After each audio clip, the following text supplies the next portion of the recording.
Hey guys, how are you doing? My name is Jorge. I'm the head bartender of SMOKE&MIRRORS bar here in Singapore. Actually, well, today as you can see and hear it's raining quite a lot. I'm gonna show you how to do one of my favorite cocktails made with one of my favorite tequilas. In this case is Código 1530, Código 1530, Código 1530. I'm gonna use 45 ml for one cocktail.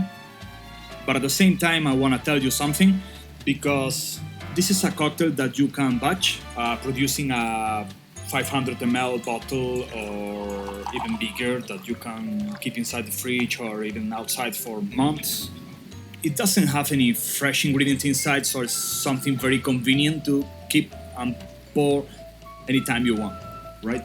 So we've got 45 ml of Código 1530 Blanco, then we've got the white cacao, creme de cacao, French creme de cacao liqueur. I'm gonna use 18 ml, a bit more than 15.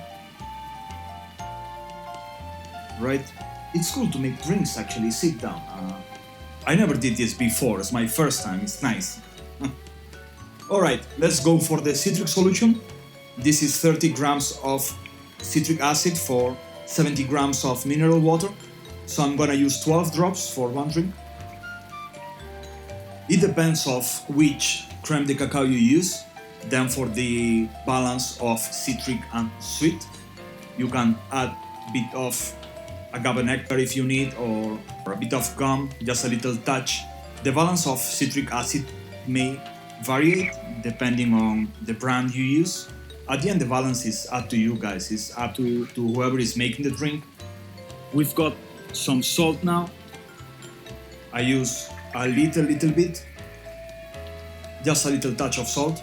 I actually like all tequila-based cocktails a little bit salty, a little bit savory. Anyway, let's go with the ghost pepper, just 4 drops. Oh yeah, there we go. I want it more spicy.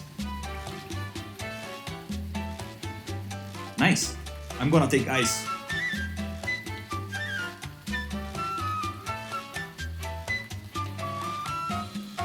What you've got here is something quite strong and spirit-forward, kind of fresh spice old-fashioned style drink. I like it like that actually, without garnish, because it's when you really feel the beautiful aromas of the tequila together with the cacao and the chili. More. ¿Quieres probarlo? Cheers. Enjoy, guys. Nice.